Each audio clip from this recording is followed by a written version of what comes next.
Hey everybody, I hope you're having a fantastic week so far. I am Brian Roman with PKI Solutions, and this is Mining the Key Store, and I am your shopkeeper here. I want to welcome you to the channel. This is the YouTube channel where we talk all things PKI, and I wanted to drop by and talk to you a few minutes. Our theme in the month of November is talking about the PowerShell PKI module that PKI Solutions put together, PSPKI. So I'd love to dive into that a little bit. But first, if you've got a moment, I'd love to hear in the comments below or in the chat. If you're watching this on a replay, go ahead and drop it in the comments below. Where is it that you guys are watching the stream from? Is this your first stream? If you want to just say hello, I'd love to hear from you a little bit and talk to you a little bit in the chat. Little bit of housekeeping as far as the channel and things that are going on behind the scenes at PKI Solutions. We have been going fast and furious in the fourth quarter of this year, 2021, and we have many things that we're getting ready to release. We're in process of releasing or we'll be releasing in Q1 of 2022.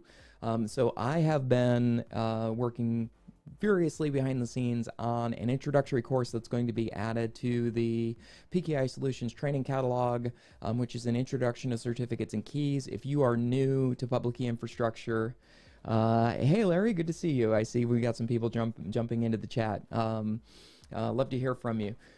So if you are new to public key infrastructure and you don't know much about private keys or certificate revocation lists or certificates and how they work, this would be a great course for you. It is public key infrastructure provider agnostic, so it doesn't matter if your certificates are provided from Active Directory Certificate Services, or if you have a Linux presence that's issuing your certificates, or if you're using DigiCert or VeriSign or one of those other providers. It really doesn't matter what your CA is. This course will get you up and running and teach you the ropes of how to request the certificates and best practices about how to handle things like private keys, and some rules of the road when you integrate your certificates in an application or a given piece of software. So I've been working on that fast and furious. Our release schedule has been a little uneven over the last week or two because I've been juggling recording modules and getting stuff ready to put in our training portal and continue cutting together material. So I've been writing out things that I want to present and going live instead of cutting together tutorials, just because there's only so many hours in the day to be able to put together content. So thank you for your patience. I've got some time that I put in today trying to follow up on people's posts and questions. I'm going to continue to go back through the episodes. So if you posted a question and you haven't heard back, I'm working on it. And I appreciate your adjustment as we try to get all of these different plates spinning and going on behind the scenes. We got a handful of more people that are joining the stream. Welcome. We're glad that you're here. And without dragging my feet a whole lot further, let me pull up my remote desktop session here and get this prepped. So by maximizing this to do the demo, I will not see, and I'm hiding behind the mic. You can't see me. I will not be able to see your comments. So just bear with me. If you're commenting a question, I'll minimize my demo and come back out of it to take a look at it. So if you've got something specific, post it in the chat. I'll come back to it. All right, so let's cut to my desktop. Let me pull. All right. Took me 2, 3, 5. Let me cut here. All right. So hang on just a second here. So just to recap, this is part of that series where we talk about PSPKI. This is a custom PowerShell module that was put together by Vadams from our team with a litany of commands that can be run. And I at the very surface, why would I care about this? Why couldn't I run command line commands and do the same exact thing? There are many parallels. You could run a lot of the same commands from an elevated command prompt and get the same thing as far as, cutting a CRL as an example. Could you do that from the command line? Absolutely. Where the PSPKI pack is head and shoulders better, in my opinion, let me pull this up there, is some of the maintenance functions, so things like compressing the database for Active Directory certificate services. Mark Cooper from PKI Solutions did a bake-off, and if I recall, it was like a 10x difference. It was approximately 10 times faster to go through the cleanup and compression process on the JET database that's in certificate services when it was done with PSPKI, compared to running those same kinds of commands in parallel from an elevated command line. So some of the things, like the very basics that we're going over today, could you cut a CRL and do it from a command line? You could. But what we're trying to do is we're trying to share with the community how powerful this tool set is, and we're walking before we can run, right? So yes, you can keep doing things the way you've been doing it, like what we're going to demo today, but I would highly encourage you, especially in a lab, if you want to, grab this and run it. Again, we have a commercial version. I'm not trying to get super shilly. There's a commercial version. You can reach out to us at PKI Solutions if you want to be able to put it in production and would like it supported. But if you want to kick the tires on it, you can go to pkisolutions.com/tools/PSPKI. Let me pull this down just a hair. And get this back in the window. And you can download it. There's a GitHub button here, and you can download it right from GitHub and get it installed and rocking and rolling from there. So there are a ton of commands and functions that are here. Highly, highly recommend you take a look at it. So one of the things that I wanted to demo today, let me get this out of the way, is the idea of issuing a CRL and doing it from PowerShell. Now, why would I care about that? Why would I want to do that? Well, let's do this first. So anything you want to do with PSPKI, obviously you need to get it part of the library, your PowerShell library. You need to get it installed, and then when you're ready to execute those commands, you need an elevated command prompt, and then run import-module space PSPKI. So once you run that, and it's an elevated prompt, that's no problem.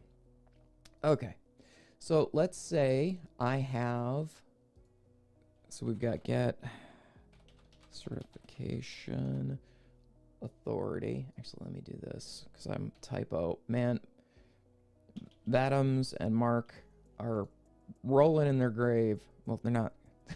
It's a term. I don't have any news there. They're Vadams. Why can't you type it? I'm pasting in because it's typo central otherwise. But so Get-CrlDistributionAuthority is a command that you can run that'll let you know what the display name, what the actual name of the CA installation is. In this particular case, it's a single tier online root issuing certificate authority. We don't recommend this for production. It's a shake and bake, something I just pushed out real quick via Autolab so I could do a demo.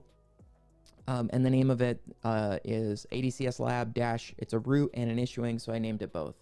So something that you can do is you can query any certificate authority that has a prefix ADCS or AD or ADC. You could pick any kind of those. Oh, hang on here.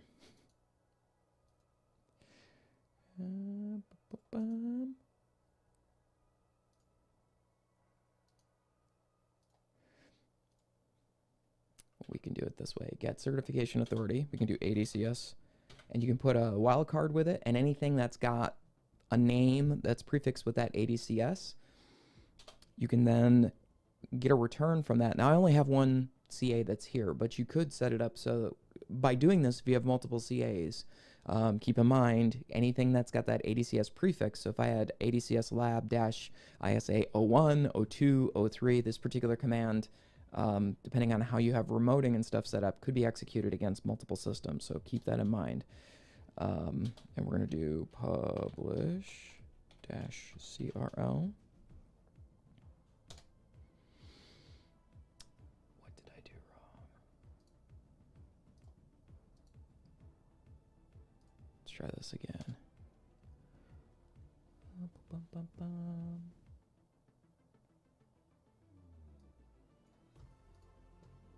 Get-CrlDistributionAuthority.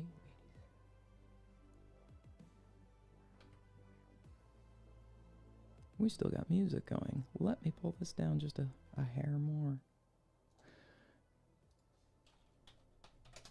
I was just running this.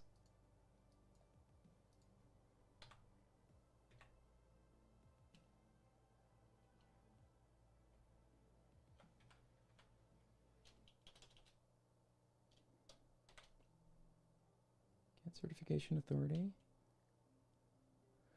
The parameter is incorrect. Invalid parameter.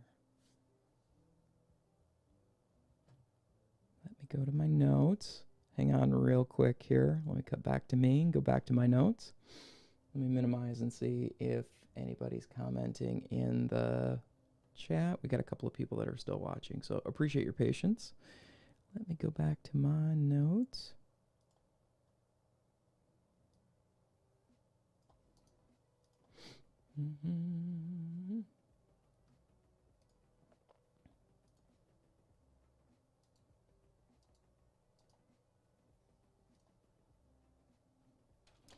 So get certification authority.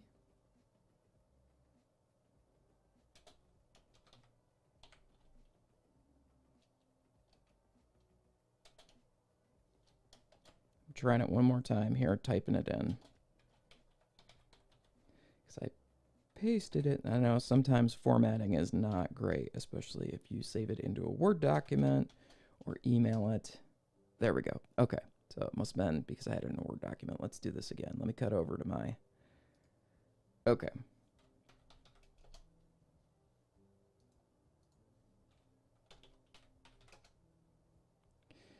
Okay. So it is 1:12 Eastern. Here, let me pull this out of the way. It's 1:12 Eastern. If we take a look here in Windows System 32 cert serve cert enroll by running that command. Let's wait for the clock to... Okay, it's 1:13. Let's run it again. So that command,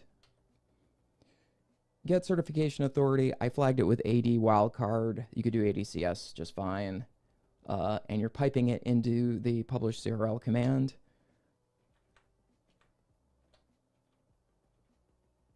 What did I... It just worked. It just updated.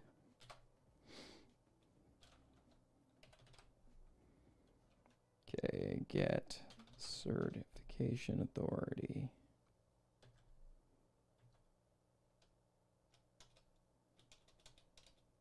It's going to be one of those demos, ladies and gentlemen. Okay. So AD wildcard. Nope, need a space. Space pipe. Publish. CRL. Okay. And we can see that that ran. There's got to be a null character in there when I'm cycling through the history, and that's why it's barfing. So again, pasting stuff in, not always the best. And Adams is right. Learn your typing prowess. And you can see in the Windows System 32 cert serve cert enroll, it updated both the regular CRL and the delta. The delta CRL is signified with that plus symbol. And you might say to yourself, why do I care? You know, I could do this from a command prompt. I could, you know, another way that you could publish the CRL, if you haven't done this before, I'll just bring this up real quick and show you how to do it manually. An easy way to do it if you're working on it, you know, and you're doing average admin, you know, kind of stuff. You can right click on the revoke certificates container, select all tasks and hit publish. And then you can choose either a new or a delta. Hit OK. And then it will go through the publishing process. Now, you could run the same thing and then do delta only. So if you have a really big environment,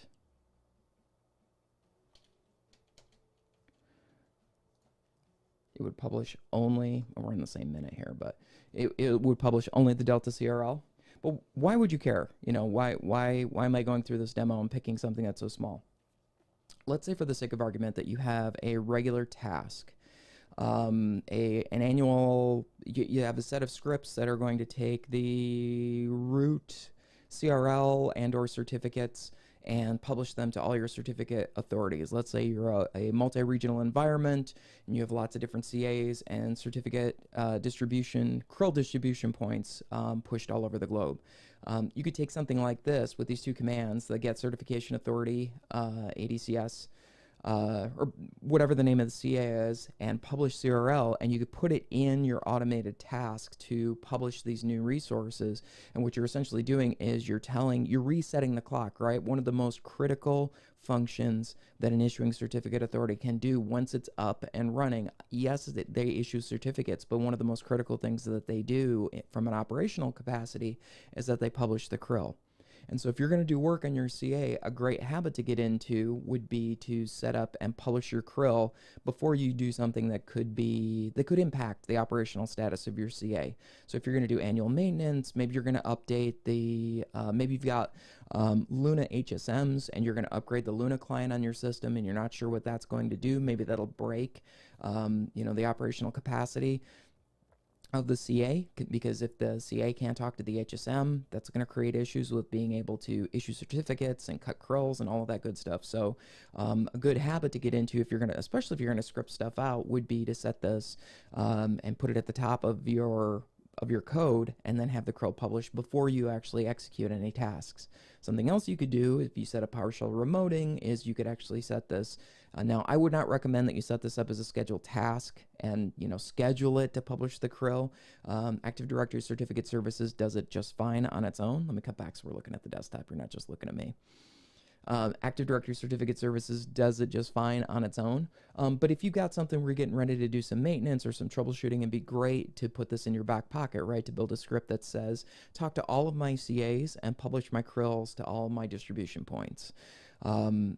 Set up, make sure that the remoting, you've got PowerShell set up, you've got the right credentials to execute it if your environment allows it. Some environments don't allow remote execution. You'll have to talk to your, system administration and or cybersecurity teams to find out if that's permitted.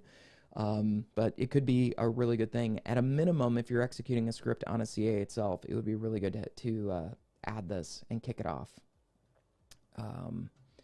from your system before you get into, let me minimize this and go back to the dashboard, before you do some sort of maintenance. So let's go back to the chat here, see if anybody has anything.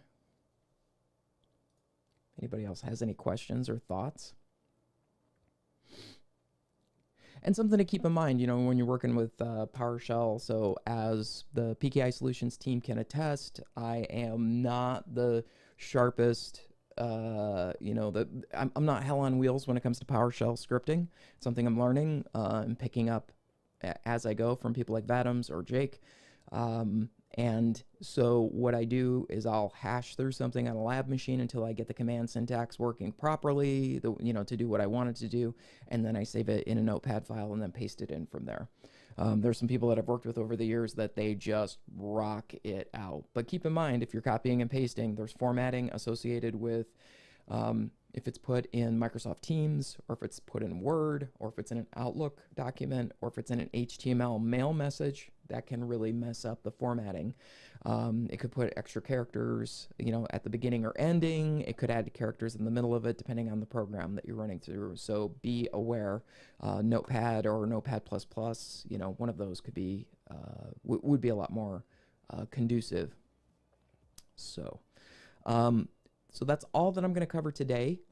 We have more that we're going to be talking about in the month of November. I am trying to put an episode together that talks about database maintenance and how you can use PSPKI to do that 10 times faster process. And I'd love to share that with all of you. I'm working on that. That's another project that's spinning behind the scenes. So TBD. I'd love to be able to share that in this month. We've got a couple of weeks left, and I'd love to put it as part of this series. If you have something in particular that you would love to know about PowerShell PKI, please put it in the comments below. I'd love to hear from you, and it also helps influence what we put in our training catalog and share.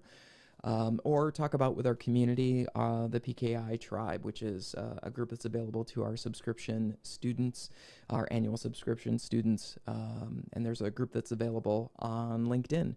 We have calls every other week. We talk about what you might be up against in your production environment. It's kind of a group coaching experience for PKI professionals to help get past technical issues and help with some strategy at a very high level. The rising tide raises all ships, and so you get to hear from your peers and what they might be challenged by, and they kind of share together how you're overcoming it. So thank you so much for stopping by. It's great to hear from some of you in the chat. I hope you have an amazing week. I'm going to keep churning away on this training content, and I will check in with you next Tuesday. There'll be another Vault episode in a couple of days. I'll post that. It's more goodness from Mark and Jake and team. I'm talking with Paul Adair from the Microsoft team. All right, everybody, take care.